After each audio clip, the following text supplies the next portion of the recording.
سے بہترین شخص وہ ہے جو اپنی بیوی کے لیے اچھا ہے.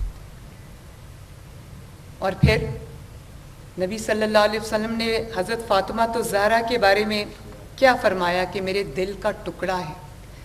جب حضرت فاطمہ الزہرا تشریف لاتی تھی تو نبی صلی اللہ علیہ وسلم کھڑے ہو جاتے تھے, کھڑے ہو کے ان کا استقبال کرتے تھے, ان کا احترام کرتے تھے.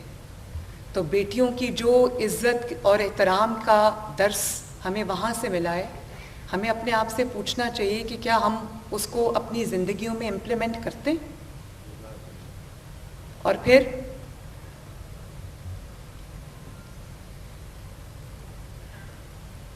یہ بھی ایک بہت ضروری بات ہے جو ہمارے معاشرے میں اس وقت اس کی بہت ضرورت ہے. جب کسی کی بیٹی کی شادی ہوتی ہے, بڑی دھوم دھام سے ہم شادی کرتے ہیں, اس کو رخصت کرتے ہیں. اللہ نہ کرے اس کی زندگی میں کبھی کوئی پرابلم آتی ہے, اس کی نہیں گزارا ہوتا اور وہ اپنے والدین کے گھر لوٹا دی جاتی ہے, واپس آ جاتی ہے.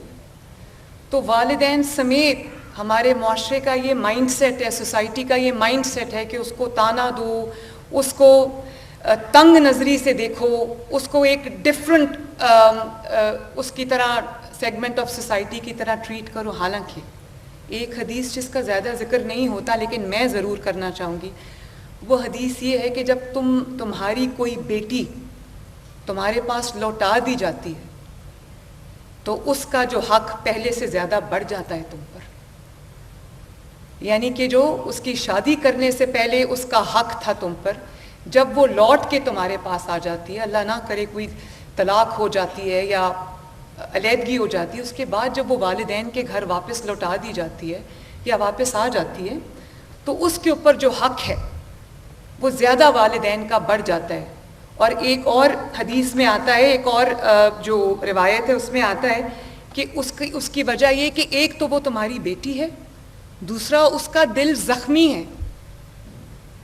اور ہمارے گھر میں خدا نخواستہ پڑھے لکھے گھروں میں بھی امیر اور غریب میں یکساں جب بیٹیوں کی بات آتی ہے, جب خدا نخواستہ بیٹی گھر واپس آ جاتی ہے اور اس کے دکھ کو دکھ نہیں سمجھا جاتا, اس کو تانا دیا جاتا ہے, اس کی تذلیل کی جاتی ہے اور اس کے اوپر وہ احکامات لگا دیے جاتے ہیں جو ہمارے شریعت میں نہیں ہیں,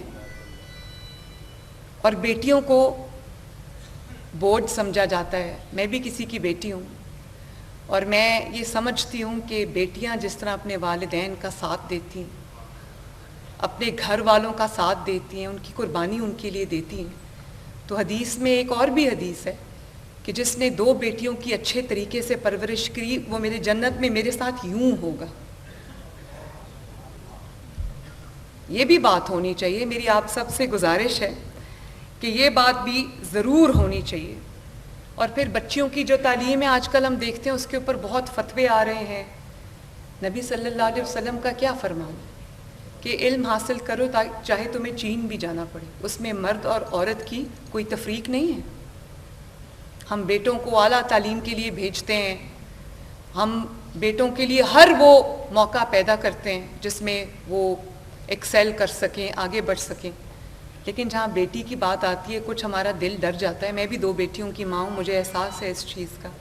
اور کہیں ہمارے مائنڈز میں, ہمارے دماغوں میں, ہمارے خیالات میں تو وہ تفریق ہے جس کی وجہ سے بچیوں کے لیے وہ مواقع ان کو نہیں ملتے جس میں وہ آگے بڑھ سکے. اور زندگی میں کبھی ان کے اوپر کوئی امتحان کا وقت آئے تو ان کے پاس وہ امپاورمنٹ نہیں ہوتی جس میں وہ کسی پہ اگر بوجھ نہ بننا چاہیں تو ان کے ہاتھ میں بھی کوئی ہنر ہونا چاہیے, ان کے ہاتھ میں بھی کوئی تعلیم ہونی چاہیے.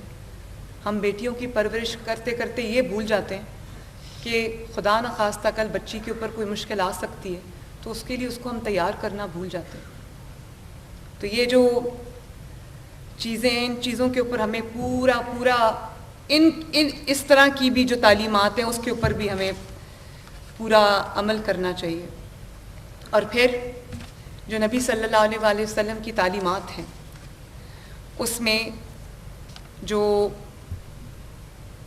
کوئی طبقہ ایسا نہیں ہے, کوئی سیگمنٹ آف سوسائٹی ایسا نہیں ہے جس کے لیے پورا ایک وے آف لائف, ایک چارٹر آف لائف, ایک طریقہ جو ہے وہ نہ واضح کر دیا گیا ہو، چاہے وہ بزنس مین ہوں، تاجر ہوں، سیاستدان ہوں، حکمران ہوں،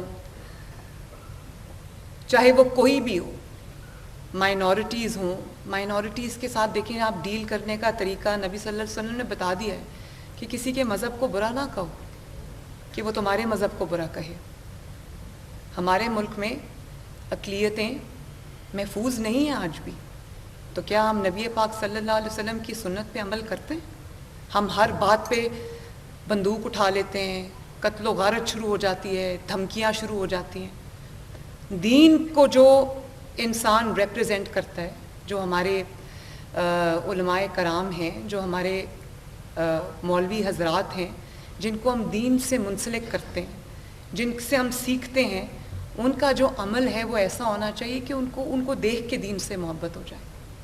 میرے پاس بہت سارے، میں ایک پینفل ویزیبلٹی کی جگہ پہ بیٹھتی ہوں، میرے سامنے جو چیزیں آتی ہیں میرے دل کڑتا ہے۔ کبھی اس طرح سے جو ہے وہ اسلام کی، دین کی محبت لوگوں کے دلوں میں نہیں ڈالی جا سکتی، زور زبردستی، لڑائی مار کٹائی اس اور خون بہانے سے، دھمکیوں سے یہ نہیں ہو سکتا۔ یہ ہو سکتا ہے دلوں کو اگر مسخر کرنا ہے تو وہ محبت سے ہو سکتا ہے۔ اور ہمارے جو دین کی تبلیغ کرنے والے جتنے بھی حضرات ہیں، دین سکھانے والے جتنے علماء کرام ہیں، اساتذہ کرام ہیں، معلم ہیں، ان کی اتنی بڑی جگہ ہے ہمارے دلوں میں، ہمارے معاشرے میں۔ ان کو معاشرے کا جو راستہ ہم نے ایز اے نیشن ہمارا جس کا تعین ہے وہ آپ لوگوں نے کرنا ہے۔ تو میرے پاس جب وہ تصاویر آتی ہیں، جب کسی مدرسے میں کسی معلم نے، کسی قاری صاحب نے، کسی قرآن پڑھانے والے نے، کسی حفظ کرانے والے نے جب بری طرح کسی چھوٹے بچے کو مارا ہوتا ہے، ابھی کل میرے پاس کچھ تصاویر تھیں، میں ان کو دیکھ نہیں سکی پوری، اس بچے کی آئی تھنک 6 یا 7 سال کا وہ بچہ تھا اور کسی مدرسے میں پڑھنے جاتا تھا۔ وہ گردن سے لے کے پیٹھ تک اس کی پوری کمر جو ہے وہ ڈنڈوں سے نیلی تھی۔ تو یہ ہم جب وہ اپنے گھر واپس جائے گا، محلے میں واپس جائے گا، تو وہ کیا اپنے دماغ میں اس چیز کا امیج لے کے جائے گا؟